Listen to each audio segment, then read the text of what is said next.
Mateus capítulo 24. Vamos fazer a leitura do verso 3 em diante.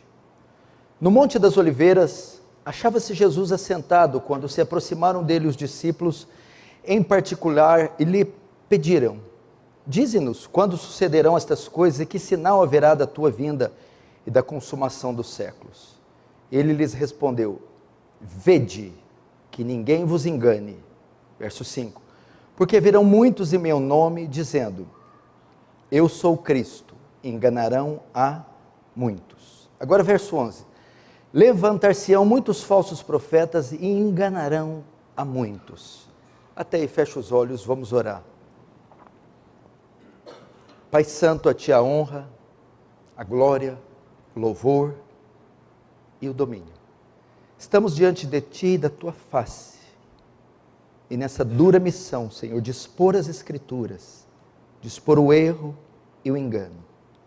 Sem a ação do Espírito Santo, o poder do Espírito Santo, tudo não passará de retórica. Então eu peço que a Sua graça abunde, superabunde, entre os que estão aqui sentados e todos que estão assistindo e irão assistir essa transmissão, a fim de que a verdade seja disseminada, o erro seja vencido, e Cristo e mais ninguém receba toda a glória, toda a honra, todo o louvor. É isso que eu te peço em nome de Jesus. Amém. Queridos, preste atenção, como eu disse, o tema da minha mensagem hoje, eu vou fazer um estudo, provavelmente eu vou demorar um pouco, vai ser um pouco maior do que de costume, mas é muito necessário. Vou falar hoje sobre a história da congregação cristã no Brasil. Jesus, no texto que eu abri, em seu sermão escatológico, Mateus 24, disse que conforme o fim dos tempos chegasse, haveria um crescimento enorme do engano religioso. À medida que o fim dos tempos, a consumação dessa era terminasse, fosse consumada com a sua volta, um dos sinais que precederiam sua volta, seria o crescimento do engano religioso. Muitas seitas e heresias marcariam o nosso tempo. Portanto, nem tudo que se declarasse ser de Deus, ou viesse em nome de Deus, seria de Deus. Por isso, se faz necessário um estudo sobre seitas e heresias, para nós conhecermos o que é falso e o que é verdadeiro, ou para nós discernirmos o falso do verdadeiro, o verdadeiro do falso. O termo seita vem do latim secta, que significa partido, facção, escola filosófica, ou um grupo religioso que nega um ou mais fundamentos da verdade bíblica, da ortodoxia, ensinando assim heresias. Esse é o significado de seita. É um ajuntamento religioso, que se diz religioso, mas nega um ou mais fundamentos da ortodoxia. O que é a ortodoxia? Aquilo que a igreja creu nos 2000 anos. Ou nega fundamentos bíblicos, ensinando heresias. E hoje nós, nesse estudo de seitas e heresias, iremos estudar a história da congregação cristã no Brasil. Lembrando que o nosso objetivo não é atacar pessoas, ofender pessoas, nem dizer a elas a sua condição diante de Deus, isso é entre elas e Deus. Nós só vamos combater as ideias, as doutrinas, e fazer uma comparação das doutrinas da congregação cristã no Brasil com o que a Bíblia ensina e com o que a igreja ensinou em 2000 anos de história. Ok? Então essa é a nossa razão. Nós amamos as pessoas de dentro e de fora da congregação cristã. E é porque nós amamos elas tanto que nós vamos dizer a elas a verdade. Esse é o verdadeiro amor. dizer a verdade àqueles que porventura não sabem a verdade. E por que fazer um sermão? E por que fazer um sermão sobre essa igreja, sobre a CCB? Quais as razões de gastar um tempo falando sobre ela? Bom, em virtude de tudo que vem acontecendo nos últimos anos envolvendo essa igreja, a Congregação Cristã no Brasil. Tudo começou com a pandemia de 2019, que atinge o seu auge em 2021. E o Brasil sofre aquilo que nós chamamos de quarentena. Durante mais ou menos 4 meses consecutivos, tudo se fechou, inclusive os cultos religiosos. Nós fomos proibidos de cultuar nesse tempo, e a única saída eram as transmissões feitas pela internet. Os pastores poderiam vir nos templos sozinhos e fazer uma pregação aqui que seria transmitido para os lares dos fiéis. Como a Congregação Cristã não tinha nenhuma programação pela internet, aliás, pregava contra a internet, ensinava que internet, televisão é pecado e do diabo, o que aconteceu? Seus membros, 4 meses isolados, começaram a procurar alimento, já que a CCB não oferecia, e começaram a assistir às exposições bíblicas de outros pregadores, Augustus Nicodemos, Paul Washer, as minhas, Marcos Granconato. Eles começaram então a ter acesso à sã doutrina, ouvir pela primeira vez uma pregação expositiva, um capítulo inteiro sendo pregado versículo por versículo. Ouviram pela primeira vez o termo justificação pela fé, o evangelho, os atributos de Deus. Foi então que a Irmandade começou a perceber que havia algo de errado com a Congregação Cristã no Brasil.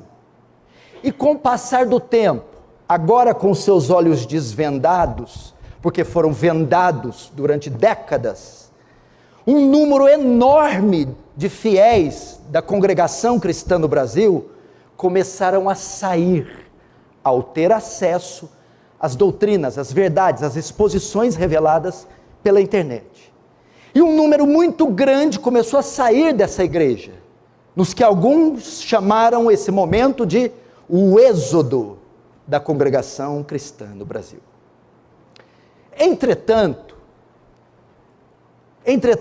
nesse processo, várias dúvidas surgiram, e ainda surgem até hoje sobre essa igreja. Ela é uma seita? Ela ensina heresias? O que está errado com sua doutrina? É o que tentaremos responder hoje à luz das Escrituras.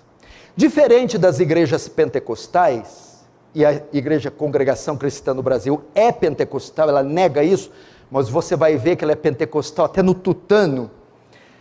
Diferente das outras, a Congregação Cristã adota paradigmas de vida que eles creem que sejam estilo de vida dos primeiros cristãos do primeiro século. É o modelo da igreja apostólica. Eles pensam que a igreja deles, o perfil que eles adotaram, suas doutrinas, é para trazer de volta a era apostólica. Então nós vamos comparar as suas doutrinas com as Escrituras. De acordo com os dados do censo do IBGE, a Congregação Cristã ocupa a terceira posição, como a terceira maior denominação evangélica do Brasil. E ela é a segunda entre a vertente pentecostal, com mais de 4 milhões de membros, só atrás da Assembleia de Deus. Então ela é a segunda maior igreja pentecostal do Brasil, só está atrás da Assembleia de Deus. Ela tem mais de 4 milhões de membros em todo o Brasil. Mas para conhecermos melhor a natureza dessa igreja, da onde saiu essa igreja e todas as doutrinas, porque ela é uma igreja misteriosa, Fica difícil avaliar ela porque ela não documenta nada, não registra nada, não publica nada, não tem casas publicadoras, não tem jornais, não tem revistas, não filma, não tira foto, oculta tudo. Mas aí com a pandemia teve que registrar. Aí começou os vídeos, as declarações, e foi começando a mudar as papeladas. E esses registros de áudio, de vídeo, de escrita, foram capturados. Mas para conhecermos melhor a natureza dessa igreja, devemos voltar na história e conhecer suas raízes. Primeiro, o seu fundador. Seu fundador foi um italiano chamado Luiz Francescon. Francescon nasceu em 29 de março de 1866 em Cavasso Nuovo, na província de Udine, na Itália. Francescon foi filho de camponeses católicos, o pai Pietro Francescon e a mãe Maria Lovisa Francescon. Luiz Francescon, o fundador da Igreja Congregação Cristã no Brasil, era filho de pais católicos e se batizou na Igreja Católica. Francescon não era um homem estudado, ele não chegou a concluir o 2º ano do ensino elementar. Aos 15 anos foi para a cidade de Budapeste, na Hungria, onde aprendeu a compor mosaicos. E também nessa cidade, serviu ao exército, permanecendo lá, na Hungria, até os seus 20 anos de idade. O século XIX, em boa parte da Europa, foi marcado por muita pobreza e insegurança política, o que levou muitos a imigrarem para os Estados Unidos, incluindo evangélicos italianos. Por sua poderosa economia, uma das cidades escolhidas foi Chicago, que atraiu uma multidão de imigrantes, não só de italianos, mas de vários outros países no final do século XIX. Entre esses imigrantes estavam a comunidade dos valdenses, que atraiu uma multidão de imigrantes. O movimento cristão, estava aqui uma comunidade de valdenses, um movimento cristão iniciado pelo francês Pedro Valdo, em 1173, que perseguidos pela Igreja Católica, se refugiaram em cidades italianas. E quando houve a recessão, se migraram para Chicago. Esses valdenses começaram a se reunir em casa, até organizarem uma igreja, liderados por um italiano, Miguel, ou Michele, porque em italiano, Michele, Samuele é nome masculino, diferente do Brasil. Daniel é masculino no Brasil. Na Itália, Daniele é masculino. Então, Michele é semelhante a Michel ou Miguel. Então, vou usar Miguel para ficar melhor. Então, esses valdenses começaram a se reunir em casa, até organizarem uma igreja, liderados por Miguel Nardi. Por que é importante falar de valdenses? Porque aqui são os embriões da CCB. Por exemplo, são os valdenses que se reuniam e mulher sentava de um lado e homem do outro. Quem é que faz assim? Congregação Cristã no Brasil. Por causa do contato com os valdenses. E nesse processo de imigração italiana para os Estados Unidos, após terminar o serviço militar, Luiz Francescon chega em Chicago, no dia 3 de março de 1890, e lá conhece algumas famílias italianas, e começa a trabalhar com mosaicos. No mesmo ano de 1890, ele conhece Miguel Nardi. Miguel Nardi foi um italiano convertido através de um empresário americano que ele encontrou lá, que fala a ele da palavra de Deus, e ele se converte.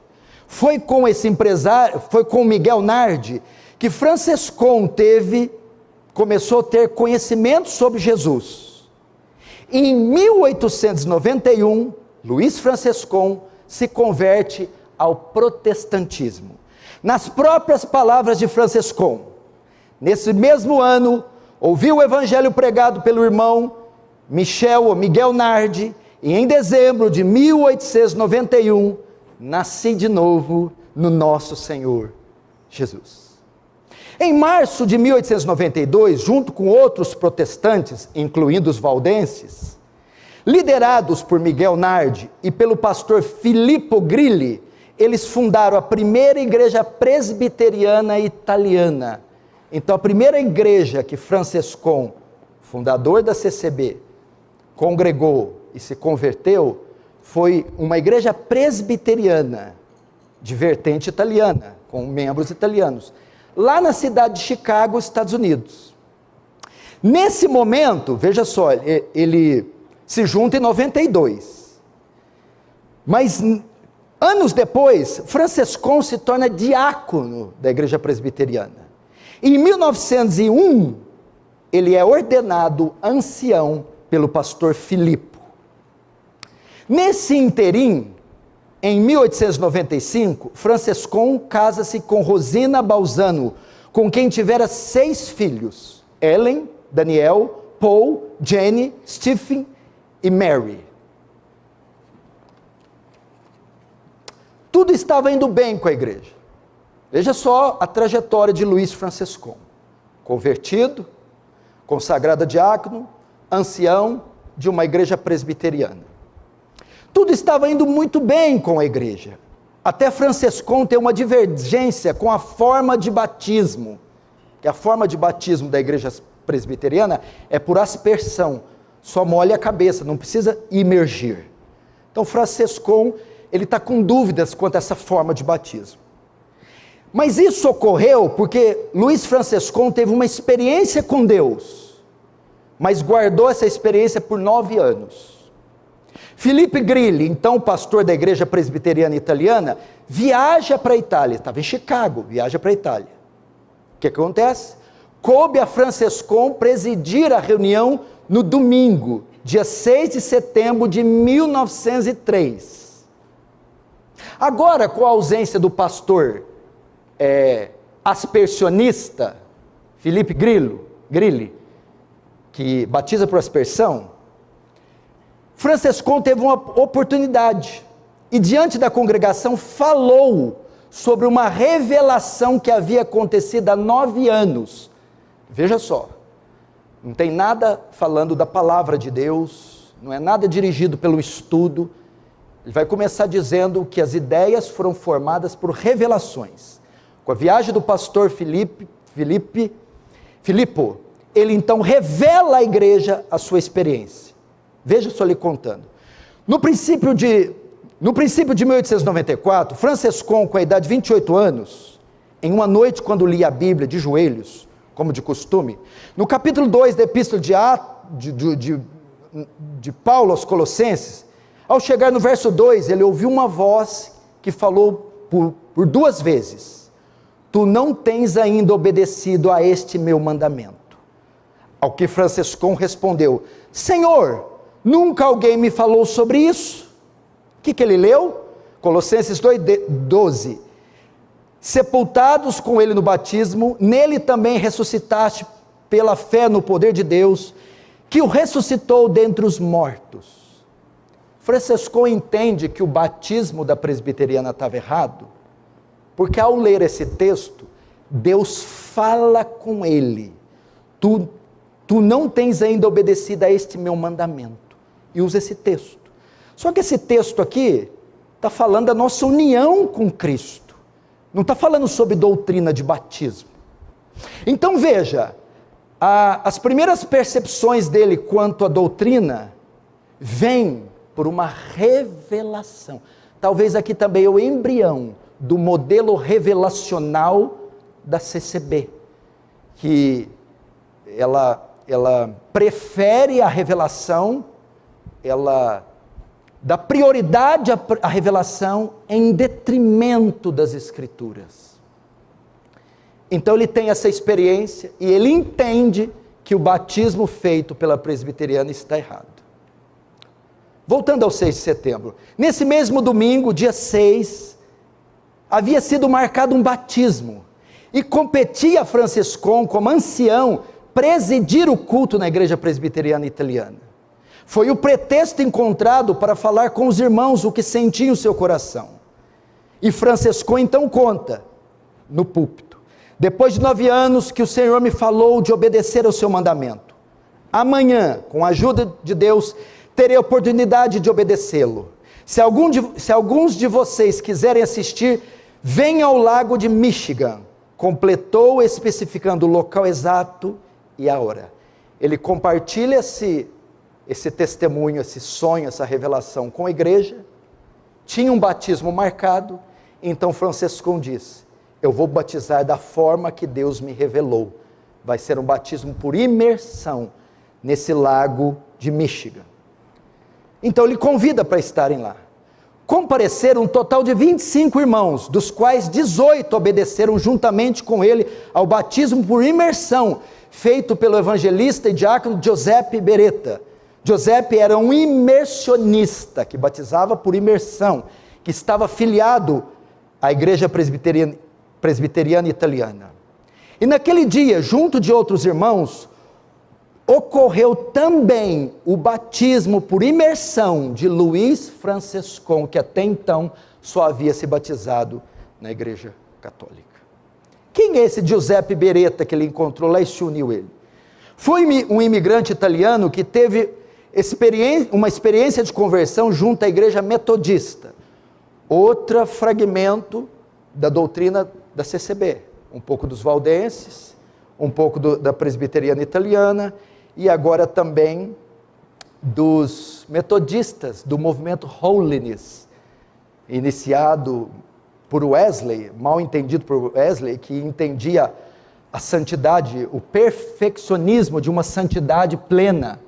Então, todos esses fragmentos são incutidos na vida de Franciscão, que mais tarde vão se manifestar nas doutrinas da CCB. Aí o que acontece? Nesse inteirinho, o pastor Felipe Grilli regressa de viagem. Depois que Franciscão contou a visão, fez um batismo por imersão, a igreja está toda dividida. Ao chegar, o pastor Filipe, Franciscão se dirige a ele e pede o seu afastamento daquela igreja. E juntamente com aqueles irmãos que tinham sido batizados por imersão, eles deixam a igreja. Motivos que fizeram Franciscão abandonar a igreja foram a questão do batismo, a questão da lealdade à igreja, a questão do ministério pago e a questão da forma de culto. Então, um fragmento da igreja batista italiana, eu estou falando curva, é um salada, da igreja presbiteriana italiana sai. Quem são esses? Os irmãos que entenderam a visão de Franciscão, que o batismo estava errado, e os outros irmãos que estavam com Giuseppe Beretta. Então um grupo sai daquela igreja. E com a harmonia desses dois grupos, isto é, dos crentes da região da Toscana, liderado por Giuseppe Beretta, e outro grupo liderado por Franciscão, eles alugam um salão para os cultos. Esse salão estava situado na W Grand Avenue, Grande Avenida Oeste, número 1139, e ficou conhecido informalmente como a Igreja dos Toscanos. Com o tempo, esse local passou a ser chamado a Missão pelos seus membros. Assim, após todos se desligarem da igreja, estabeleceram essa pequena comunidade protestante em Chicago. Nesse mesmo momento, estava acontecendo uns cultos de avivamentos nos Estados Unidos. Era início do século XX. Movimentos de avivamento se iniciam, que alguns vão entender como derramamento do Espírito Santo. Está acontecendo isso nos Estados Unidos da América. No ano de 1900, um pastor metodista chamado Charles Fox Parham, nascido em 1873, criou um instituto bíblico na cidade de Topeka, Kansas, nos Estados Unidos. Há anos, Parham estava ensinando que o batismo no Espírito Santo era evidência com falar em línguas, e que Deus queria manifestar isso na vida de todos os crentes. Esse fenômeno ocorreu em 1901. Em 1901, quando uma de suas alunas, Agnes Osman, pede para Parham impor as mãos sobre a sua cabeça, para que ela recebesse o batismo com o Espírito Santo. Após então Charles Parham fazer uma oração com imposição de mãos, Agnes teve a experiência de falar em línguas, e falou em várias línguas, e posteriormente a ela, muitos outros irmãos, que estudavam na escola bíblica de Topeka, foram também batizados no Espírito Santo, e começaram a falar em línguas.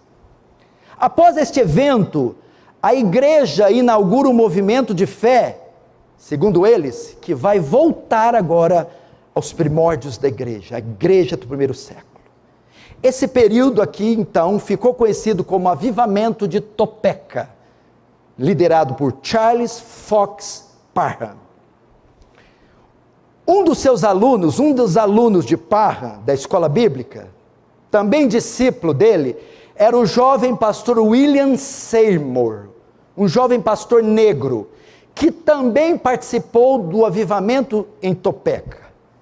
William Seymour, nascido em 1870, era filho de pais ex-escravos no início da vida.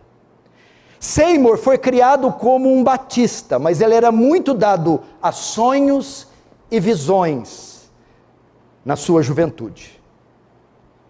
Discípulo, aluno, tendo participado do avivamento de Topeka e influenciado por Charles Parham, William Seymour se muda para Los Angeles, a fim de exercer o pastorado em uma igreja.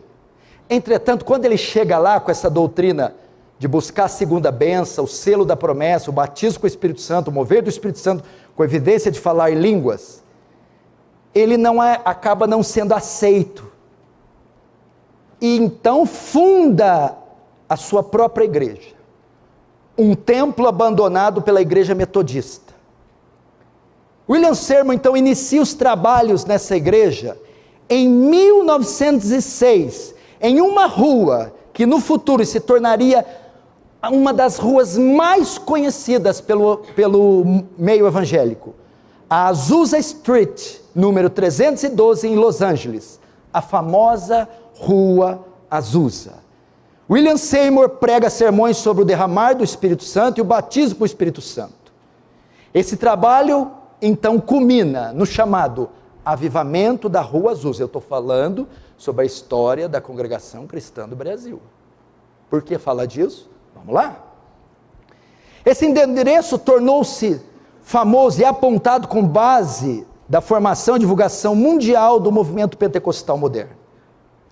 Em 1906, muitos daqueles que experimentavam o mover da Rua Azusa em Los Angeles foram para outras cidades para pregar a palavra, incluindo Chicago.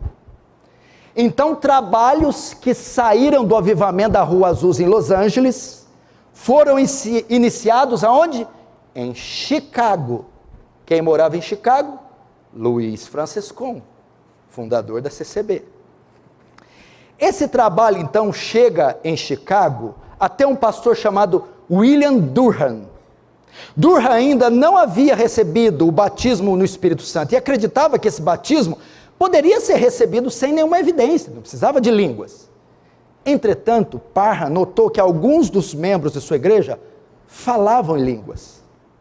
Com dúvidas, William Durham decide ir de Chicago, decide ir até Los Angeles para conhecer o trabalho de William Seymour.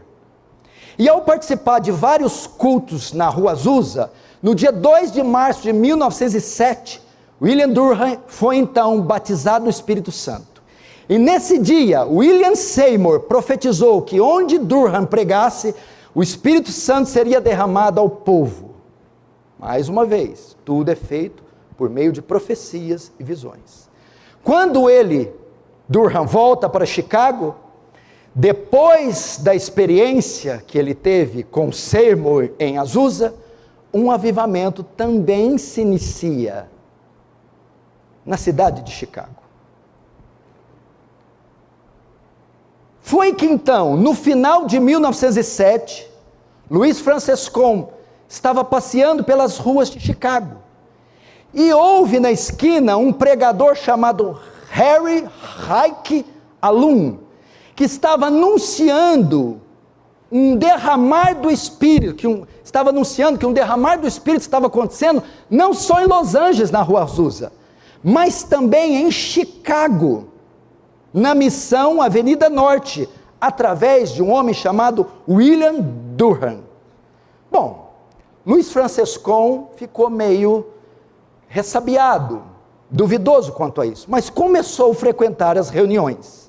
E ao frequentar as reuniões de avivamento em Chicago, do pastor William Durham, que foi batizado na igreja de William Seymour, que foi batizado em Topeka por Charles Parham, entende que aquilo ali é manifestação de Deus. Ele leva a sua esposa nos cultos de Durham, e a sua esposa de Francescon, é batizada no Espírito Santo e começa a falar em línguas. Experiência essa que Francescon não teve no início. Ele demoraria ainda 3 meses para ter. Então, Luiz Francescon convida o pastor Durham para jantar em sua casa. E depois do jantar, fazem uma oração. E na oração que fazem, Durham profetiza para Francescon. Mais uma vez, nada de Bíblia. Que Francescon foi chamado para anunciar a obra do Espírito Santo. Não foi para pregar o Evangelho, arrependimento, cruz.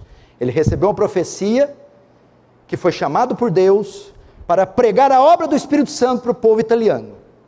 Então, no dia 25 de agosto de 1907, no culto das 10 da manhã, durante a pregação de William Durham, Francescon finalmente foi batizado no Espírito Santo, falando em diversas línguas. Tempos depois de ser batizado no Espírito Santo, agora com uma nova mentalidade, com uma nova perspectiva, Francescon já não é mais o mesmo homem. Ele está totalmente agora envolvido pela experiência com o Espírito Santo. Depois disso, Francescon revela uma experiência que teve com o Senhor. Eu, Luiz Francescon, estive por 10 dias aos pés da cruz, e ouvindo o Senhor que me disse: não façais doutrinas, e queime todos os livros, tenha somente a Bíblia e o dicionário bíblico. Ele disse que vai até os pés da cruz. A gente precisa saber o que é isso, né? Depois a gente tenta saber o que quer dizer isso. E Deus fala com ele: queima todos os livros, queima tudo que Agostinho escreveu, queima tudo que Irineu escreveu, Policarpo escreveu, queima tudo que Lutero escreveu, Calvino escreveu, Spurgeon escreveu, os puritanos escreveu, queima tudo. Francescon continua contando a visão. O Senhor disse: retirai vossas mãos da minha obra. Como posso eu operar? Com isso pretendia dizer: retirai as vossas mentes cheias de letras. Foi talvez dessa experiência que teve origem o costume da congregação cristã no Brasil de rejeitar qualquer tipo de estudo, literatura, teologia ou ensino. Quando Francescon diz: não façais doutrina, queimem todos os livros, esse é o grande pecado da CCB. Ela não considera nada que veio antes dela. Ela foi criada em 1910. Quando diz queime todos os livros, toda a literatura, ela despreza 2.000 anos, 1.900 anos de história da igreja. Parece que a CCB só conta do primeiro século, da era dos apóstolos, e depois 1910. Nesse período, do primeiro século até 1910, a CCB simplesmente despreza. Não serve para nada. Olha o que ele está dizendo: queimem os livros, a patrística, a reforma, a pós-reforma, os missionários, os avivalistas, nada do que eles fez tem importância, nada do que eles fizeram é significativo. Esqueçam, queimem tudo isso. E quando ele diz retirar a mão da obra, quer dizer, abandonem teologia, porque o CCBista diz: o que importa é sentir Deus, é ser cheio de Deus, não é conhecimento, porque a letra mata. E da onde veio essa doutrina de queimar os estudos? De uma revelação, de uma visão que ele teve. Notem também que em toda essa história que eu contei agora, em todas essas experiências, não há menção do Senhor Jesus. Cristo não é o centro de todo enredo que envolve Francescon. Não há menção da sua cruz. Não há chamado ao arrependimento e à fé. Não há exposição da palavra de Deus, nem tampouco a pregação do Evangelho. Só o mover do Espírito Santo. Essa é a história do fundador da CCB. Prosseguindo, a partir dessas experiências, a igreja começou a crescer rapidamente. A igreja que estava com cristãos presbiterianos e cristãos toscanos. Agora todo mundo cheio do Espírito Santo, essa igreja começou a crescer. E se iniciou um trabalho de expansão dentro e fora dos Estados Unidos. Alguns voltaram à Itália a fim de evangelizar, começando pelas famílias. Em 1909, Luiz Francescon embarca dos Estados Unidos para a Argentina. Eles encontram uma colônia de italianos agricultores nos vilarejos. Eles encontram uma colônia de italianos agricultores nos vilarejos de Três Arroios e São Caetano. Lá inicia-se uma obra de evangelização. E Francescon começa a pregar a eles dizendo que o Senhor batiza com o Espírito Santo. Isso não é a pregação do Evangelho. A pregação do Evangelho é centrada na pessoa e obra de Cristo, que culmina na crucificação, morte e ressurreição. Então ele começa a ensinar isso. Começam a realizar os cultos e o Senhor batiza alguns com o Espírito Santo. Então igrejas são plantadas na Argentina, curas são realizadas, milagres. Francescon permanece ali por 5 meses. Depois de haver passado pela Argentina, finalmente Luiz Francescon viaja para o Brasil, no dia 8 de março de 1910. E ele vai desembarcar no Porto de Santos e vai viajar até São Paulo. Ele chega até a Estação da Luz, e encontra um homem chamado Vincenzo Pievani, um italiano, que segundo Luiz Francescon, só o encontrou porque em um dia, Deus disse a Francescon, vá até o Parque Jardim da Luz, na Estação da Luz. Então ele encontra esse italiano, Vincenzo Pievani. Este, após longa conversa e testemunhos que Francescon dá a ele, lhe dá uma oferta e convida Francescon para ir até o Paraná, lugar onde Piovani residia. A princípio, Luiz Francescon não obteve muito sucesso em São Paulo. Então deixa São Paulo e viaja para Santo Antônio da Platina, no Pará. Chegando no dia 20 de abril de 1910, foi lá onde estabeleceu o primeiro grupo de pentecostais no Brasil. Ele encontra uma colônia de italianos lá, começa a pregar a eles, e 11 pessoas são batizadas. Assim, dia 5 de junho de 1910, começa o primeiro embrião da congregação cristã no Brasil. 11 pessoas batizadas em uma reunião, no dia 5 de junho de 1910, em Santo Antônio da Platina, no Pará. Mas no dia 20 de junho, Francescon retorna a São Paulo, e ali encontra outro grupo de italianos evangélicos no bairro do Brás.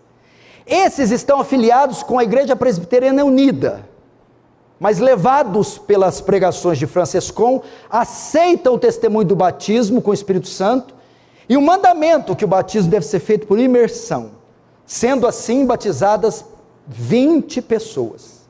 Desse grupo, Felipe Pavan, que era presbítero na Igreja Presbiteriana Unida, foi o primeiro ancião do Brás, ordenado pelo próprio Francescon, em 4 de setembro de 1910. Mas o que é importantíssimo saber, é que antes disso, o pastor Modesto Carvalhosa teve uma reunião com Felipe, dizendo que não era para ele conceder liberdade a Francescon. Eles gostam de não conceder liberdade para um monte de gente. O próprio líder dele não recebeu liberdade também não. Filipe encontra Francescon e diz que ele até podia se reunir com eles, mas que ele não tinha mais liberdade, que ele era um falso profeta. Mas Filipe estava equivocado contra Francescon. Ele não era um falso profeta. Ele não podia ser negada a liberdade para ele. E como Filipe descobriu isso? Veja o testemunho que o próprio Filipe conta. Certo dia apareceu no trabalho do irmão Filipe um varão, um anjo. E o irmão Filipe descrevia-o dizendo que usava vestes de príncipe. E o chamou pelo nome dizendo: Filipe, por que rejeitou aquele meu servo? Eu o mandei aqui no Brasil, porque aqui tem um grande povo para se salvar. Se você obedecer, será bem para a tua alma e terás a vida eterna. Olha o que o anjo falou.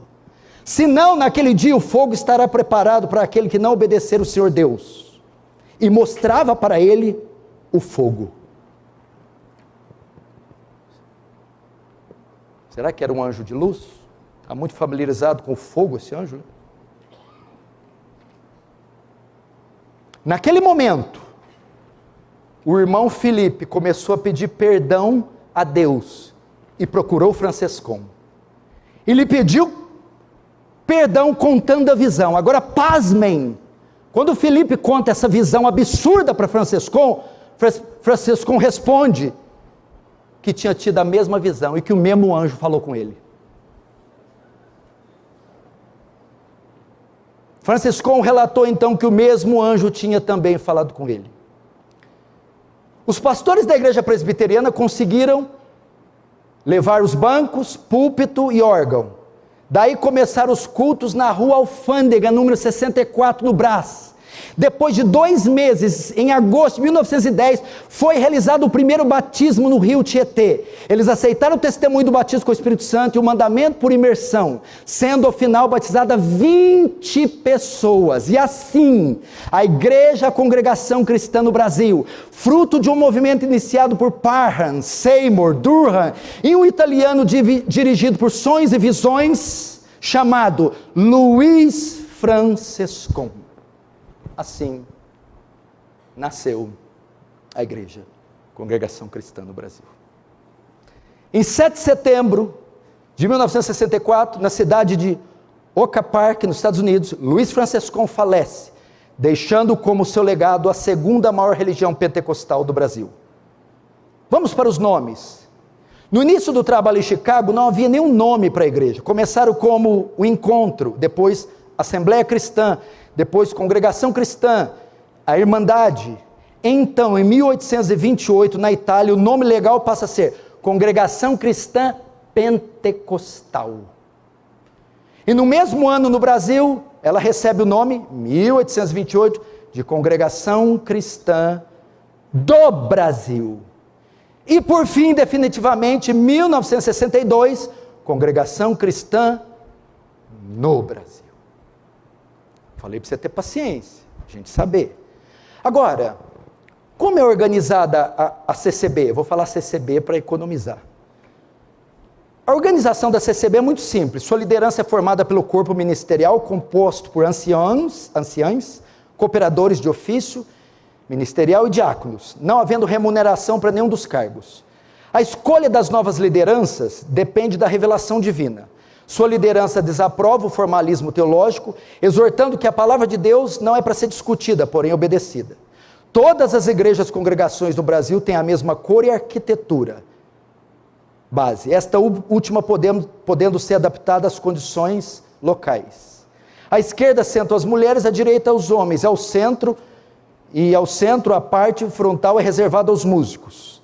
À frente dos bancos, os que os fiéis chamam de púlpito. Agora, no que a CCB crê? Vamos agora para as doutrinas. Quais são suas doutrinas? Como saber se ela é uma seita ou não?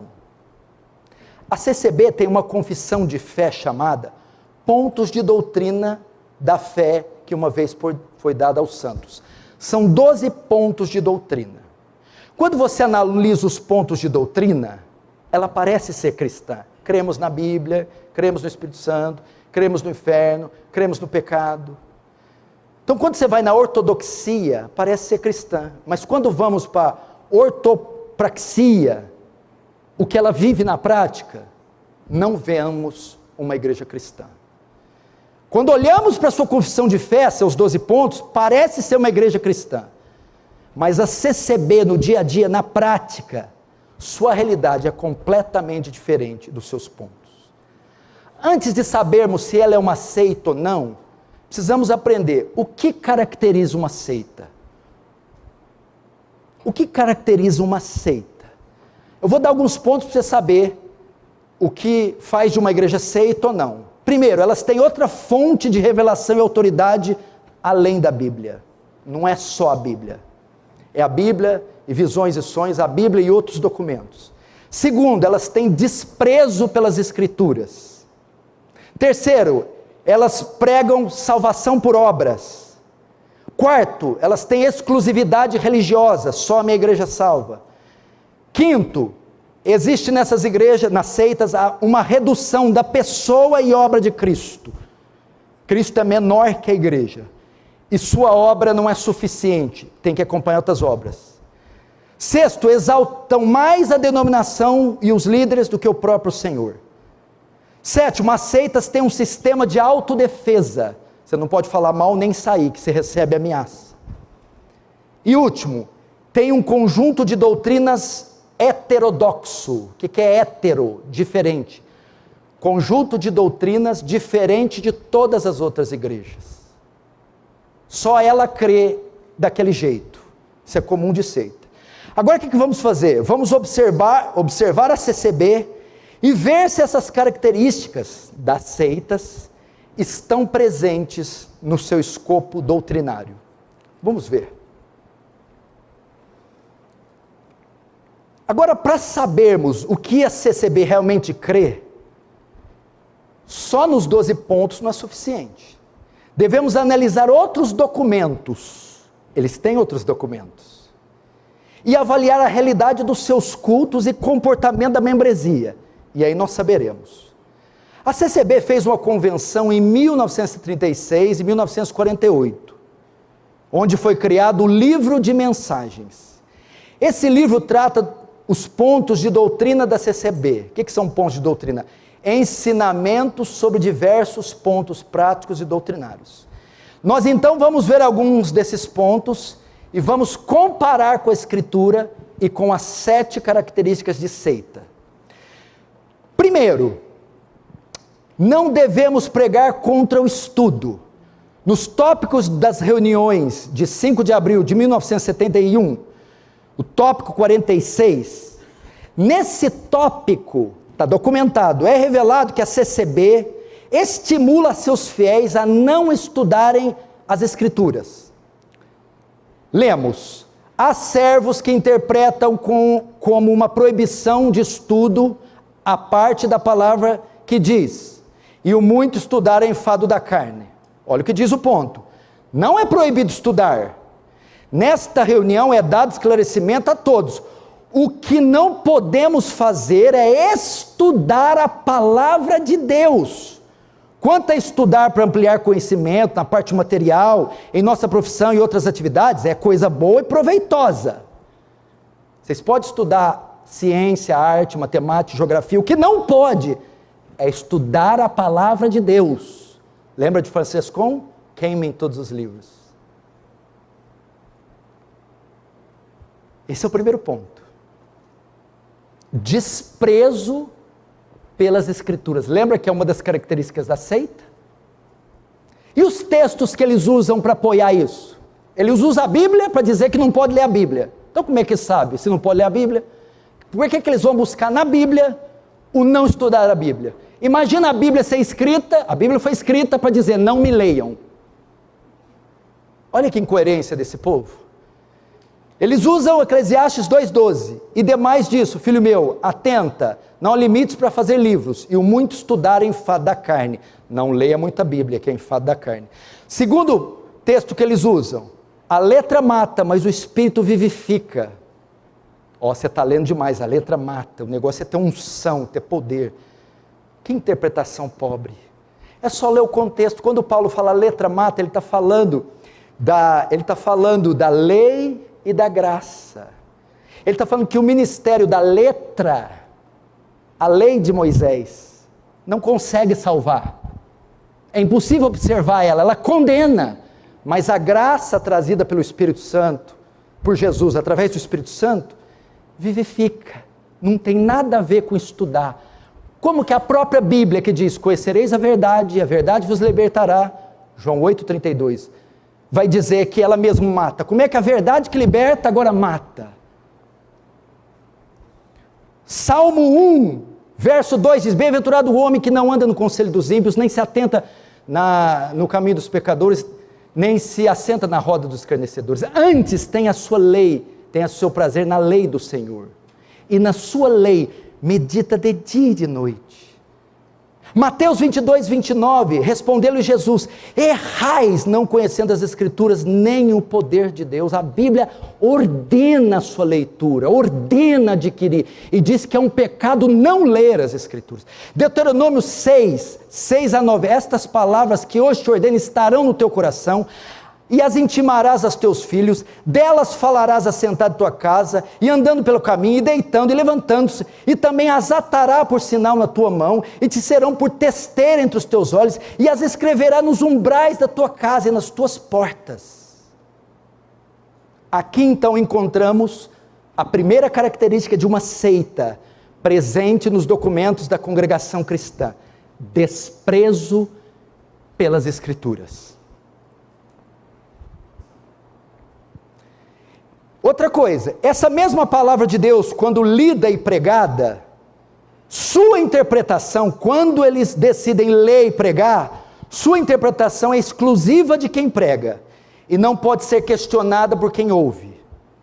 Nos tópicos das reuniões de 1948, no tópico aos crentes, lê-se, escuta, a palavra de Deus ensinada à sua igreja não é para ser discutida, porém obedecida. Só assim se honra ao Senhor. A palavra aqui é aquela palavra dita do púlpito, não é as Escrituras, tá? Nesse sentido, o que esse tópico ensina é que quando o ancião ensina ou traz uma palavra revelada, por falar do púlpito é como se ela fosse dita pelo próprio Deus, portanto não pode ser questionada, ainda que não encontre amparo nas Escrituras. Portanto, com esses dois tópicos, eles cometem outro erro, negam a autoridade, infalibilidade das Escrituras ao tratá-la com esse desprezo. Vamos ver o que o Senhor diz primeiro sobre não questionar o que sai do púlpito. Atos 17, 10, 11. Ao anoitecer, os irmãos enviaram Paulo e Silas a Bereia. Quando chegaram, foram à sinagoga judaica. Os judeus que moravam em Bereia tinham a mente mais aberta que os de Tessalônica, porque ouviram a mensagem pregada por Paulo do púlpito e examinaram as Escrituras para saber se aquilo que ensinavam era verdade. Questionaram. Agora, quanto ao desprezo pela Escritura, 2 Timóteo 3,16, toda a Escritura é inspirada por Deus e útil para o ensino, para a repreensão, para a correção, para a educação na justiça. Esse texto fala o quê? Da autoridade. Toda a Escritura é inspirada e útil para toda a nossa vida. Ao tratá-la dessa forma, eles estão mostrando desprezo e negando a autoridade das Escrituras. Mas espera lá. Entretanto, eu estou discorrendo isso aqui para chegar onde eu quero. Esse tópico de ensino revela algo muito mais grave na CCB. Eles dizem que não é proibido estudar outras matérias, mas o que não pode ser feito é estudar a palavra, e que a palavra pregada para o irmão na CCB não pode ser questionada, pois a interpretação humana, ou a pregação no púlpito, é mais importante e está acima da Bíblia. Escute isso aqui. Assim, a precedência da interpretação humana sobre a própria palavra revelada e escrita.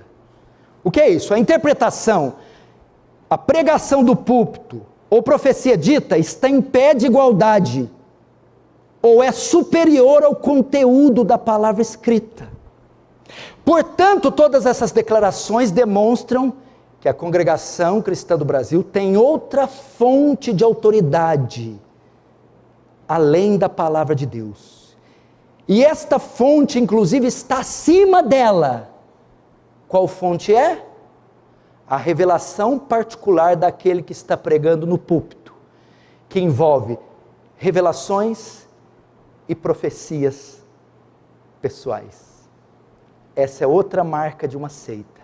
Tem uma fonte de autoridade e revelação acima da palavra. Por que não pode ser questionada? Porque quando o ancião está falando, muitas vezes ele não está falando o que está escrito. Se ele não está falando o que está escrito, ele está se valendo de outra fonte, uma revelação que está sendo dada. Se ele não pode ser questionado, é porque ele está dizendo que aquela revelação também é palavra, que não está na Bíblia, mas que também foi inspirada por Deus. Outra fonte de autoridade e revelação. Isso, presta atenção, isso decorre em razão dos seus documentos, que eles foram mudar. No artigo 19 do Estatuto da CCB, afirma nos pontos de doutrina, que eles creem na Bíblia inteira e aceita como contendo a infalível palavra de Deus. Antes eles criam que a Bíblia é a infalível palavra de Deus. Hoje o seu documento diz que a Bíblia contém a palavra de Deus, ok? Nós acreditamos que a Bíblia toda, de Gênesis a Apocalipse, é a palavra de Deus. Nos documentos da CCB está escrito que ela diz que a Bíblia contém a palavra de Deus. A Bíblia não só contém a palavra de Deus, a Bíblia é a palavra de Deus. Só que uma afirmação dela traz duas implicações. Primeira, se a Bíblia só contém e não é a palavra de Deus, você só extrai dela o que você acha conveniente. Afinal, tem coisas aqui que não é a palavra de Deus, só contém. Segundo, implicação, se a Bíblia só contém e não é a palavra de Deus, ela não se torna a única fonte de revelação. Ela contém e existem outras fontes que também contêm a palavra de Deus. Por que o CCBista faz isso?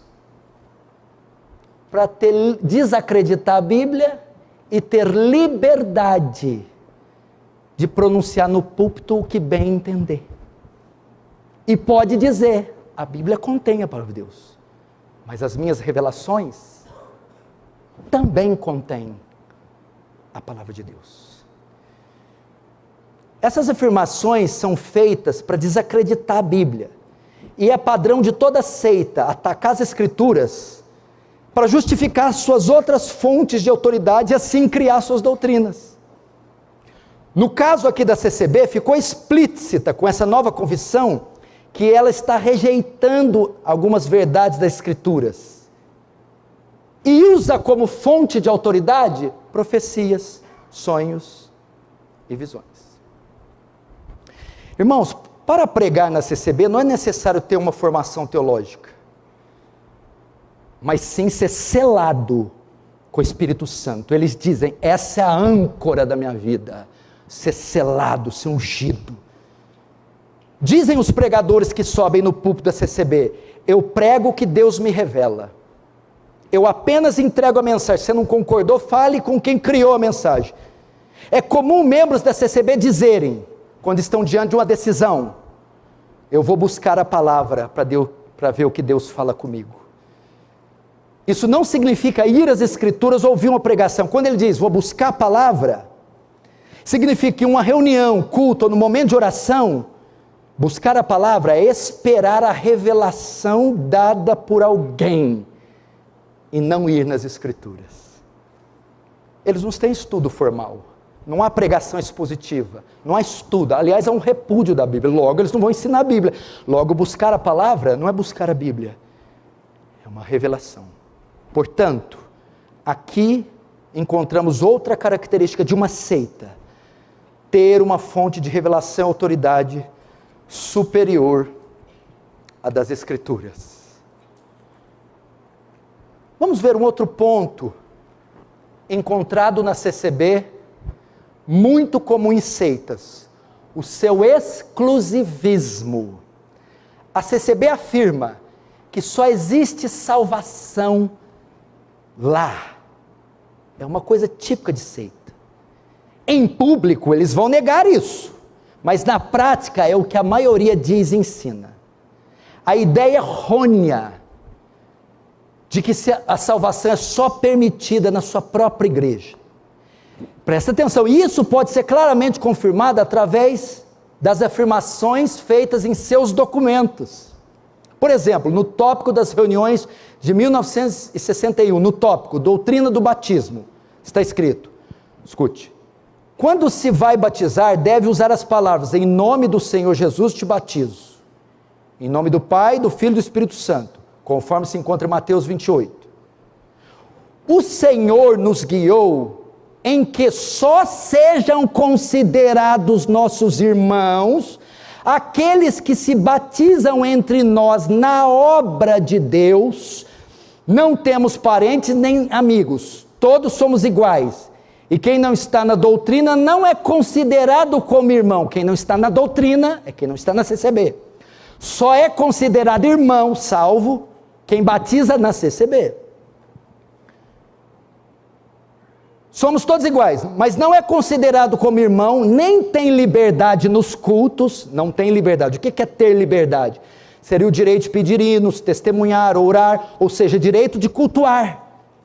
Portanto, eles não reconhecem o batismo de nenhuma denominação, não reconhecem como irmão em Cristo ninguém fora da congregação, confirmando assim a afirmação citada acima: só existe salvação entre eles. Olha outro tópico que confirma isso, nos tópicos das reuniões de 1961, no tópico frequentar seitas, é o documento deles, está escrito: não é possível ser admitido que nossos irmãos, frequentando seitas e denominações estranhas à nossa fé, possam ser considerados nascidos da água do Espírito. Você pode ser da CCB, mas se você frequentar outra igreja, eles nem te consideram salvo. A Igreja de Cristo jamais se unirá com organizações de espécie alguma, presbiteriana, batista, metodista, assembleia. Assim devem tais irmãos serem exortados com veemência, e se porventura não renunciarem tais hábitos, que hábitos? De frequentar outra igreja, não serão mais considerados irmãos e impedidos assim da comunhão da igreja. Olha que absurdo.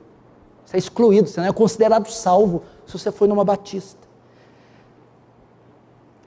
Meu irmão, essas declarações mostram o exclusivismo da CCB. E por liberdade de cultos, pode-se claramente reconhecer a participação na comunhão. E isso é vedado até membros de outras denominações, mesmo em comunhões com as suas igrejas, até mesmo que tenham sido batizadas em nome do Senhor Jesus e por imersão. E o exclusivismo é tão grande que está até previsto a exclusão de membros da Irmandade, caso insistam em frequentar outras denominações. Tais práticas só servem para demonstrar que a Igreja Congregação Cristã do Brasil possui o caráter de uma seita. Qual que é a resposta bíblica? Acho que eu não vou usar a Bíblia não, Raquel. Eu vou usar a minha cabeça, que eu penso. Se a congregação cristã foi criada em 1910 e só tem salvação nela, ué, como é que o povo era salvo antes? Em 1909 e meio, 1908, 7, 1900, 888. É ridículo pensar isso. É uma igreja que tem pouco mais de 100 anos. Atos 4,12 diz: em nenhum outro há salvação, porque também debaixo do céu nenhum outro nome dado entre os homens pelo qual devemos ser salvos. Jesus, a salvação só se encontra em Jesus.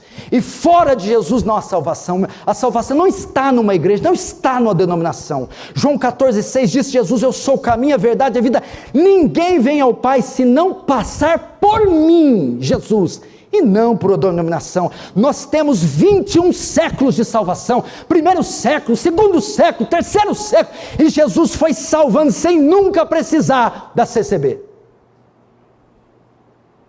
Portanto, aqui encontramos outra característica de uma seita: o exclusivismo, dizer que a salvação, a verdade só se encontra lá.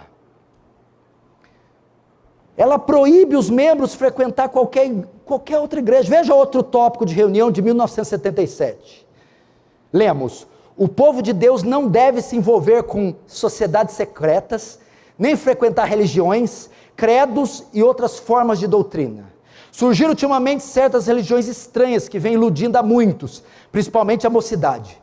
Estejamos todos advertidos contra a ação e influência desses emissários, portadores de doutrinas estranhas. Exclusivismo. Tá aí outro ponto, outra característica de uma seita. Mas agora tem outra coisa aqui. Entretanto, na doutrina do batismo, encontramos outra heresia: a redução da pessoa de Cristo. Uma das marcas da seita que eu disse no início, eles reduzem a pessoa de Cristo. E no batismo a gente vai ver isso, presta atenção. Nos tópicos de reunião 1936 e 61, este sacramento, batismo, se exerce por imersão conforme declarado em Colossenses 2,12. Praticado pela igreja primitiva, em nome de Jesus Cristo, Atos 2, e de acordo com o santo mandamento, em nome do Pai, do Filho e do Espírito Santo. Então a CCB ela faz um batismo estranho. É em nome de Jesus e em nome do Pai, do Filho e do Espírito. Então é assim: eu te batizo em nome de Jesus e em nome do Pai, do Filho e do Espírito. Ela usa isso. Então está escrito aqui, ó: quando se vai batizar, deve usar as palavras: em nome do Senhor Jesus eu te batizo, e em nome do Pai, do Filho e do Espírito Santo. Sabe por que eles batizam em nome de Jesus e depois em nome do Pai, do Filho e do Espírito? Porque eles consideram Jesus inferior ao Filho. Eles acham que Jesus é humano e o Filho é divino. Dessa forma, Jesus não seria essencialmente o Filho, ou Jesus não seria divino, mas só humano. Eles veem o Jesus humano como inferior ao Filho divino, como se Jesus fosse só humano e o Filho divino. Isso pode ser confirmado nos pontos de doutrina, veja só, nos itens 2 e 3, no tópico natureza de Cristo, lemos, escute: a natureza humana de Jesus, gerada no ventre de Maria, é claramente distinta da natureza divina do Deus Filho, segunda pessoa, 1 João 5,20, da Trindade Santa, que nele se tornou corpo. Olha só, o Senhor, tomando natureza humana como objeto de ser o representante do que neles creem para a remissão dos pecados, na sua condição de homem, era inferior a Deus. Eles não entendem que Jesus é a mesma pessoa, 100% divino e 100% humano. E que Jesus e o Filho é a mesma pessoa. Assim fazendo, eles negam a doutrina ortodoxa da união das duas naturezas, a divina e a humana, em uma só pessoa, decidida, definida no Concílio de Calcedônia, século V a.C. No que chamamos união hipostática, que já ensinei aqui. O que é Jesus? Jesus é 100% homem, humano, 100% Deus divino. As duas naturezas coexistem juntas, na mesma pessoa, sem se misturar. Quando fala de Jesus, está falando da parte humana e da divina, do Jesus homem e do Jesus Deus. Quando fala filho, está falando da divina e da humana. A parte divina não é menor que a parte humana, não é menor que a divina. A parte divina não é maior. Ele é 100% homem e é 100% Deus. Dessa forma, a CCB assume mais uma característica das seitas: a redução da pessoa de Cristo. O Filho e Jesus são a mesma pessoa e detêm a mesma grandeza. Jesus é tão Deus como o Filho é Deus.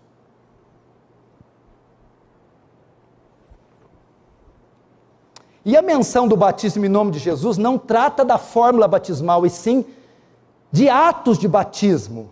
A prova disso é que em Atos 2:28 está escrito: em nome de Jesus Cristo eu te batizo. Aquelas pessoas estavam sendo batizadas na autoridade. Quando Pedro fala, você acaba de pregar o sermão, e para a remissão dos pecados, que vocês sejam batizados em nome de Jesus. Aquilo não é um ritual. Sejam batizados na autoridade de Jesus. Como é que você manda? Com que autoridade você vem aqui e nos manda batizar? Na autoridade do nome de Jesus. E na hora do ritual, eu te batizo em nome do Pai, do Filho e do Espírito Santo. Estou terminando, não fique nervoso. 10 para meia-noite nós terminaremos. Não saio daqui enquanto não terminar com isso aqui. Entenderam o que é gravíssimo? Dessa forma, ela assume mais um ponto característicos das seitas: a redução da pessoa de Jesus. A CCB assume outra característica de uma seita: ela exalta a igreja acima de Jesus. É comum eles chamarem a congregação cristã do Brasil de gloriosa congregação. Dizem seus anciãos que a CCB é a graça. E agora não tem como esconder, tem um vídeo circulando, tem vídeos do ancião do Brás dizendo: a CCB é a estrela, a CCB é a graça. Não adianta negar, agora tem registros. Quando a Irmandade usa o termo graça, chamados na graça, ou chamados para essa graça, a Irmandade entende isso como tendo sido chamados para a CCB, porque a CCB é a graça. Meu Deus do céu, a Escritura, quando define graça, ela diz: graça é o favor imerecido de Deus aos homens. Só que com essa afirmação, eles estão dizendo que a fonte de salvação é a igreja, e não Cristo. A CCB que é a graça. Não, a CCB não é a graça. Jesus é a graça. João 1,17. Porque a lei foi dada por Moisés, mas a graça e a verdade vieram por Jesus. Jesus é a graça, de modo que se estiver fora de Jesus, você está condenado. Assim, a congregação cristã assume outra característica de uma seita: exaltar a denominação acima de Cristo. Eles não enfatizam a vida de Jesus, a obra de Jesus, o senhorio de Jesus, a volta de Jesus, a morte de Jesus, a ressurreição de Jesus.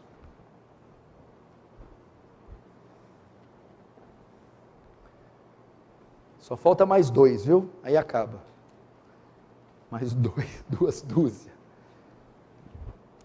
Mais um ponto: ignorância e pregação do Evangelho. O Senhor ordenou em Mateus 26:18: ide por todo mundo e pregar o Evangelho a toda criatura. A CCB defende que não se deve sair para evangelizar, e ela se utiliza novamente de versículos fora do contexto. Ela usa Mateus 7,6: não dei aos cães coisas santas. Mas vai pregar para quem então? Para quem que vai pregar? Você não pode pregar para os cães. Cães aqui é quando alguém deliberadamente resistir sucessivamente o Evangelho, não quero, aí o Senhor Jesus para de pregar para ele. É isso que esse texto quer dizer. Outro argumento da CCB é que devemos pregar ou anunciar o Evangelho somente quando sentimos, ou quando o Espírito Santo mandar. Ora, Jesus não ordenou para seus discípulos que esperasse até que alguém sentisse que deveria pregar ou aceitar o Evangelho. Mas ele disse em Marcos 16,15: ide por todo mundo e pregai o Evangelho a toda criatura da terra. É comum ouvirmos da Irmandade que os crentes que vão à praça pública vão para aparecer, estão escandalizando a palavra de Deus. Vejamos a resposta bíblica para ele, Atos 1,8: mas recebereis virtudes do Espírito Santo, e ser-me-eis minhas testemunhas em Jerusalém, Judeia e Samaria, até os confins da terra. 1 Coríntios 9,16: porque se anuncio o Evangelho, não tenho de que me gloriar, pois é-me imposta essa obrigação, e ai de mim se não anunciar o Evangelho. Romanos 1,14 e 15: eu, Paulo, sou devedor do Evangelho, tanto a gregos como a bárbaros, tanto a sábios como a ignorantes. Assim quanto está em mim, estou pronto também, para também vos anunciar o Evangelho em Roma. Aqui nós encontramos também outra marca de uma seita. Se uma das marcas é reduzir a pessoa de Jesus, a outra é reduzir a obra de Jesus. E no que consiste a obra de Jesus? O Evangelho. E você vai ver isso, olha o elo que eu vou fazer. Isso invariavelmente, o desprezo pela pregação e pelo conhecimento do Evangelho. Você perguntar para um CCBista, o que é o Evangelho? Fale sobre justificação pela fé, redenção. Fale sobre expiação substitutiva. Fale sobre a ira de Deus derramada sobre Jesus, aplacando as demandas da justiça divina. Fale sobre arrependimento e fé. Eles não sabem. Invariavelmente isso vai culminar em outro ponto: a salvação pelas obras. Como não há compreensão clara sobre a redenção, sobre a justificação pela fé, sobre o sacrifício substitutivo de Cristo, que aplaca a ira de Deus para satisfazer a ira divina, como não existe um chamado ao arrependimento e fé no Senhor, os membros da CCB invariavelmente vão apoiar a sua segurança de salvação no quê? Nas obras. Não há exposição do Evangelho. Não há exposição da fé. Quais obras são essas? Obedecer aos ritos criados pelo seu líder e acrescentados pelas assembleias ao longo do tempo, trabalhar para a expansão da igreja, ocupar cargos. Muitos dizem: estou lutando pela minha salvação, estou lutando pela minha salvação. Eles não entendem que é pela graça. Orações, privações, jejuns, separações, o que na verdade vai produzir hipocrisia e não conversão. Essa então é outra marca de uma seita: salvação pelas obras. É Jesus mais as obras, Jesus mais sacrifício, Jesus mais os anciãos, Jesus mais... Eles não vão negar que não creem em Jesus, mas é Jesus e mais as obras. Por quê? Por causa dos tópicos anteriores. Não conhecem o Evangelho, não pregam o Evangelho, não entendem a redenção, o sacrifício de Cristo. Qual a resposta bíblica para eles? Efésios 2, 8, 9. Porque pela graça sois salvos mediante a fé, isto não vem de vós, é dom de Deus, não é de obras, não vem de obras, para que ninguém se glorie. Querido, só Cristo salva. É só a graça de Cristo que salva, é só a fé em Cristo que salva. Não, a salvação não está em uma denominação, a salvação não vem pelo mérito humano, a salvação não vem por divina revelação, é uma obra da graça, e só Cristo pode salvar. Por fim, essa eu vou bem rápido, a CCB assume mais uma e a última característica de uma seita. Ela tem um conjunto de doutrinas heterodoxo. O que é hétero? Diferente. Doutrinas diferentes. Heterodoxo é aquilo que contraria padrões, normas ou doutrinas estabelecidas. Ela tem um conjunto de doutrinas que só ela tem e mais ninguém. Ela despreza as doutrinas vividas por 2000 anos de história de igreja e cria doutrinas que são pessoais, particulares, só a eles. Isso é típico de doutrina. Igual o Testemunho de Jeová. Tem a doutrina de não fazer transfusão de sangue. Primeiro, não tirar isso. Segundo, quem mais observa isso? É uma doutrina heterodoxa, só eles possuem. Quais doutrinas são essas? Eu vou falar rapidinho.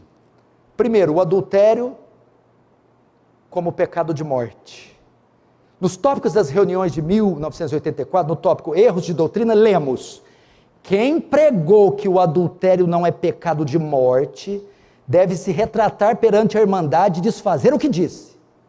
Servo que pregou erros de doutrina deverá receber a correção dada pelos outros servos e desfazer seu erro perante a Irmandade em outro culto. 1 João 5,16 está escrito assim: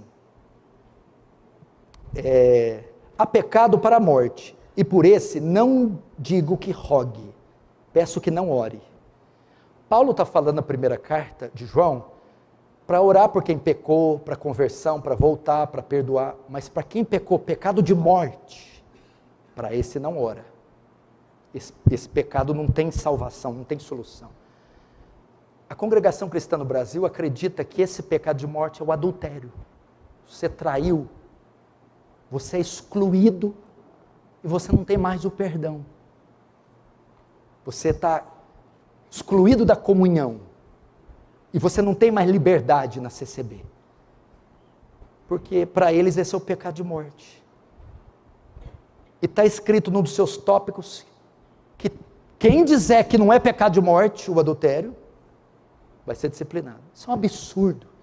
A Bíblia diz que não há pecado que não tenha perdão. Qualquer pecado tem perdão. O único pecado que não tem perdão é o que está em Mateus 12:31. Por isso vos declaro, todo pecado e blasfêmia serão perdoados aos homens, mas a blasfêmia contra o Espírito Santo não será perdoada.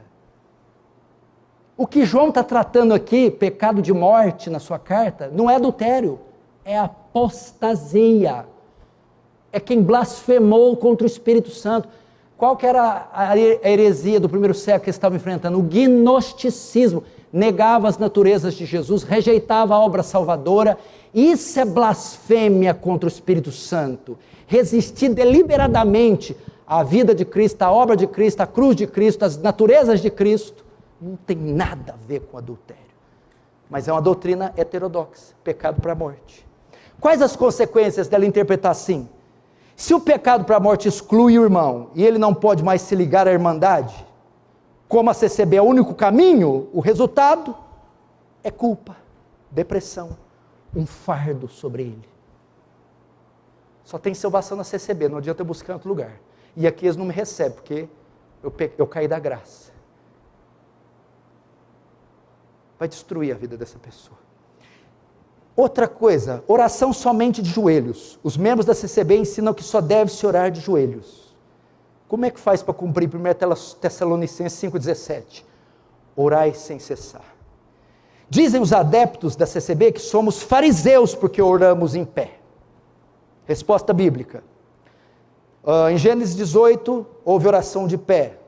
Atos 2, 1, 4, oraram sentados. 1 Reis 18, 42, oraram de cócoras. Jonas 2:1, oração num ventre de um peixe.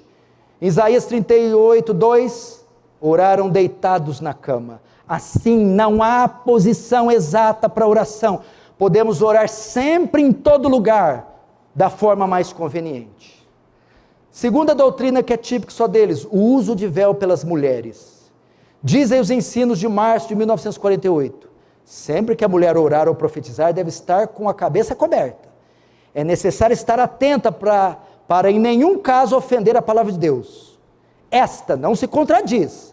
A sabedoria do Senhor não nos deixou um estatuto perfeito, um estatuto imperfeito. Página 16. Presta atenção. Segundo eles, a mulher da CCB só ora de véu. No culto, fora do culto, até em casa, né? Todo momento que a mulher vai orar, ela tem que pôr o véu. Por causa da passagem de Paulo na primeira carta aos Coríntios, capítulo 11, que a mulher que ora sem véu, ela desonra o homem, desonra ao marido. Então toda mulher que ora e profetiza tem que pôr o véu. Mas por que Paulo não escreve isso para os Gálatas, não escreve para Tessalônica, não escreve para Roma, não escreve para Éfeso? Paulo trata aqui do símbolo. Naquele tempo, principalmente no Oriente, naquela região, o que acontece? A figura masculina do marido e dos pastores na congregação eram figuras de autoridade. E uma das maneiras da mulher demonstrar submissão à autoridade masculina, tanto do marido como do pastor, era cobrir a cabeça com véu. Então o que Paulo está tratando não é o véu, é a questão da submissão, que na época o véu apontava. Veja, por exemplo, o que escreveu, eu não ia deixar ele de fora da minha pregação, ele vai participar, John MacArthur, sobre esse texto. Na sociedade da cidade de Corinto, era um sinal de autoridade sobre a mulher, o homem orar e profetizar com a cabeça descoberta. A mulher, por sua vez, deveria cobrir a cabeça nessas atividades. Consequentemente, era uma vergonha para um homem cobrir a cabeça, pois sugeria uma reversão da relação apropriada. Então, quando Paulo manda a mulher cobrir a cabeça durante o ato de orar, ela estava demonstrando que estava debaixo da autoridade masculina. Só isso. Então é uma questão teológica e cultural. Teológica, demonstrar submissão. Cultural, naquela época o véu demonstrava submissão. Hoje, a questão teológica continua. O marido é o cabeça da mulher. O pastor é que rege a congregação. A mulher se submete. O véu, hoje, é sinônimo de submissão? Não. Então o véu ficou restrito àquele tempo. Mas é uma doutrina que eles carregam.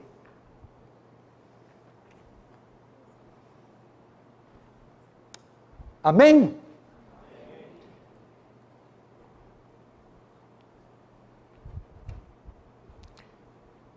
Agora eu só vou ler, não vou nem citar. Ah não, essa aqui eu tenho que citar. Eles também crêem na transubstanciação. Que quando se serve a ceia, o pão e o suco, o corpo de Cristo se faz ali presente.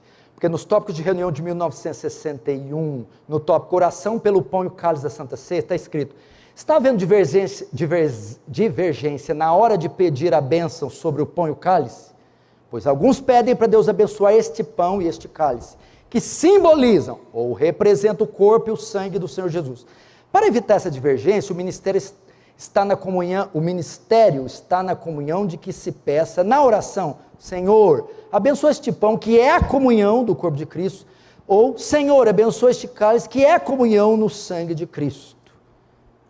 Tanto é que é comum, terminando a ceia, o que sobra, os recebistas enterram, porque eles acreditam que o corpo e o sangue se fazem presente. Isso é a transubstanciação. E por que isso é heresia? Porque isso vem da Igreja Católica. É como se o sacrifício estivesse sendo repetido ou feito novamente naquela hora. E isso então ataca a suficiência do sacrifício lá da cruz em Gólgota. Tetelestai. Está consumado. Mas os recebistas acreditam nisso. Dízimo. Os recebistas ensinam que o dízimo é da lei, que o dízimo é profano, que o dízimo é para ladrões.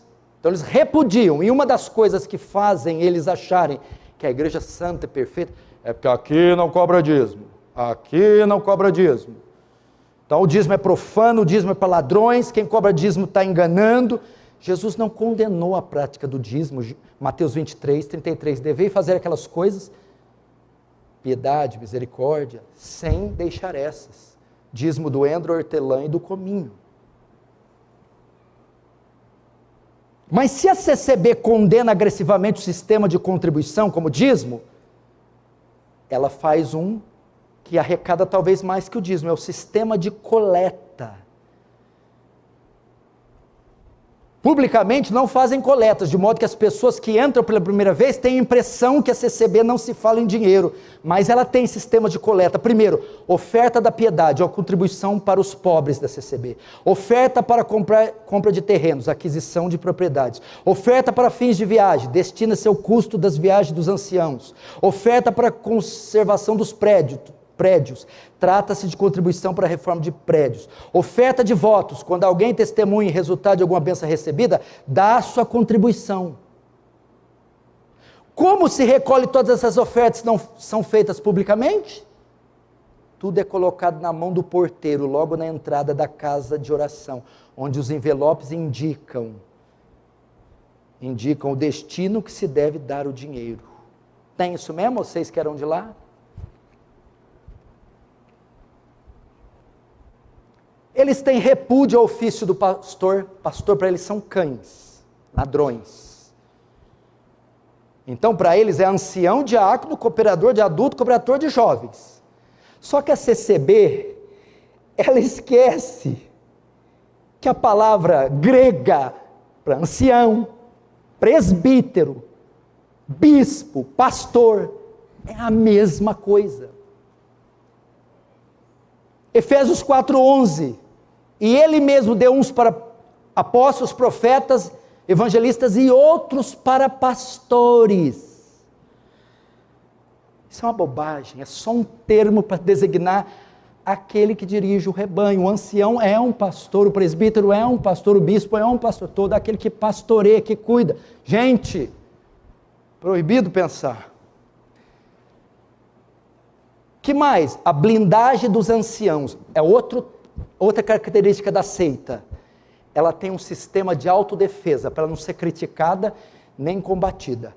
Nos tópicos das reuniões de 1961, no tópico batismos e ceias, lemos: os servos de Deus são anjos da igreja, e que o Senhor já isso tem confirmado pelo primeiro ancião que ordenou aqui em São Paulo. O povo de Deus tem um crédito ilimitado nos servos, acatando-os como anjos de Deus. Assim nunca se pode perder esta moral espiritual ao sistema de blindagem.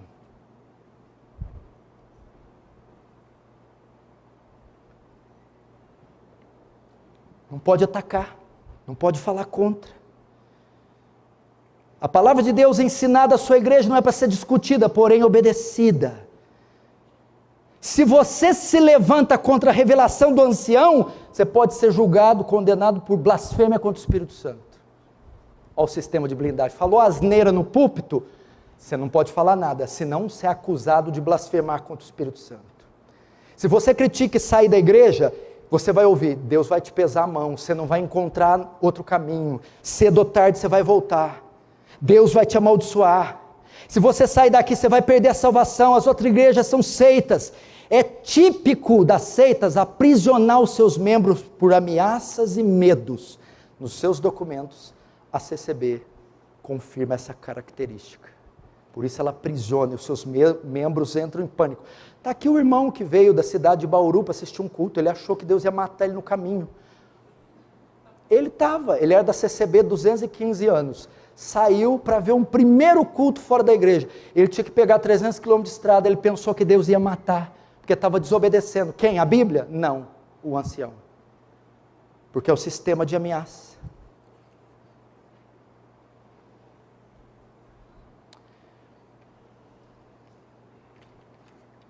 Agora eu termino com isso. Por que tantos erros? Tantas heresias? Uma das razões pode ser o próximo ponto. Por que tem tantos erros? O seu repúdio pela instrução formal. Veja só, em um tópico chamado Leituras Estranhas está escrito: o povo de Deus não tem necessidade de frequentar outros cultos e nem de ler leituras religiosas de diferentes princípios. Na Sagrada Escritura existe tudo, tudo que se precisa, individual ou coletivamente. Nos tópicos jornais e propagandas diz assim: não possuímos jornais de propaganda religiosa, nem literatura religiosa, assim como não nos correspondemos com quem edita. Não devemos, portanto, colaborar de espécie alguma. Outras luzes não precisamos nem queremos. O tempo muda sempre, porém a palavra de Deus é imutável. Nos tópicos frequentar seitas está escrito: os servos de Deus não têm estudo de seminário, não damos dízimos e nem pagamos salários a pastores. Você vê que é um repúdio ao ensino. Quando você não tem a Bíblia para se amparar, você vai se amparar em todo tipo de coisa absurda. Qual que é a resposta bíblica? 2 Timóteo 4,13. Timóteo, persiste em ler, exortar, ensinar até que eu vá. 2 Timóteo 4,13. Timóteo, quando vieres, traz a capa que deixei em Trode, em casa de Carpo, traz também os livros e os pergaminhos. Paulo é um estudioso.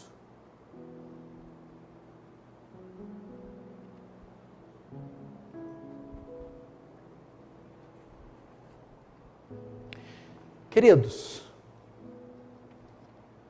a Igreja Presbiteriana do Brasil, no Supremo Concílio, que foi feita em 2022, resolveu não reconhecer a Congregação Cristã do Brasil como igreja genuinamente evangélica, devido à identificação nesta de características peculiares aceitas, como compreensão equivocada sobre as Escrituras Sagradas, sobre a natureza dos sacramentos, especificamente o batismo, sobre cristologia e exclusivismo.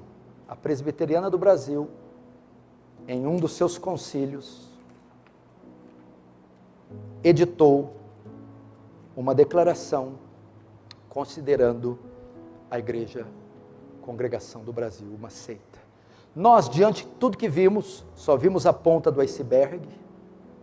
Nós também, diante de tantas afirmações claras, registradas em seus documentos, entendemos que a Congregação Cristã do Brasil também é uma seita.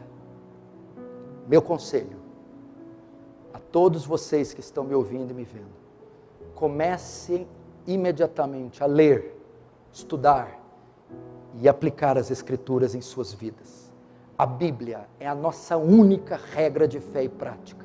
Não são apóstolos, pastores, sonhos, visões e profecias malucas. Vá para a Escritura e conhecereis a verdade, e a verdade vos libertará. Creiam apenas em Jesus Cristo para a salvação dos seus pecados. Só Jesus pode resolver o seu dilema diante de Deus. A salvação é pela graça, mediante a fé. Isso não vem de obras para que ninguém se glorie. É dom de Deus. O meu último conselho: se essa denominação não começar a pregar a Bíblia, ensinar as Escrituras, a verdade, outros tantos sairão. Porque tudo que eles querem é a verdade, é o Evangelho, é uma revelação maior da natureza e dos atributos de Cristo, expostos aqui nas Escrituras. Que Deus tenha misericórdia, que Deus alcance essas vidas, não para a igreja A ou para B ou para C, que Deus as alcance para Cristo, para a vida eterna, para a salvação. Vamos fechar os olhos e orar. Querido Senhor,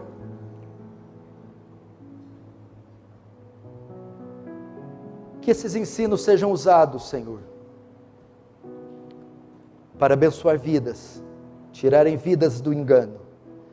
Que o Senhor se compadeça, porque só palavras não são suficientes, mas que a graça verdadeira, não reduzida em uma comunidade, mas a graça que se expande por todo o mundo, que a ação poderosa do Espírito Santo, que é irresistível, alcance homens, mulheres, crianças, jovens, de todas as espécies, estejam imergidos nas heresias até o pescoço, mas que de lá o Senhor as arranque, pela graça, pelo poder do Santo Evangelho. É o que nós te pedimos, em nome de Jesus. Amém.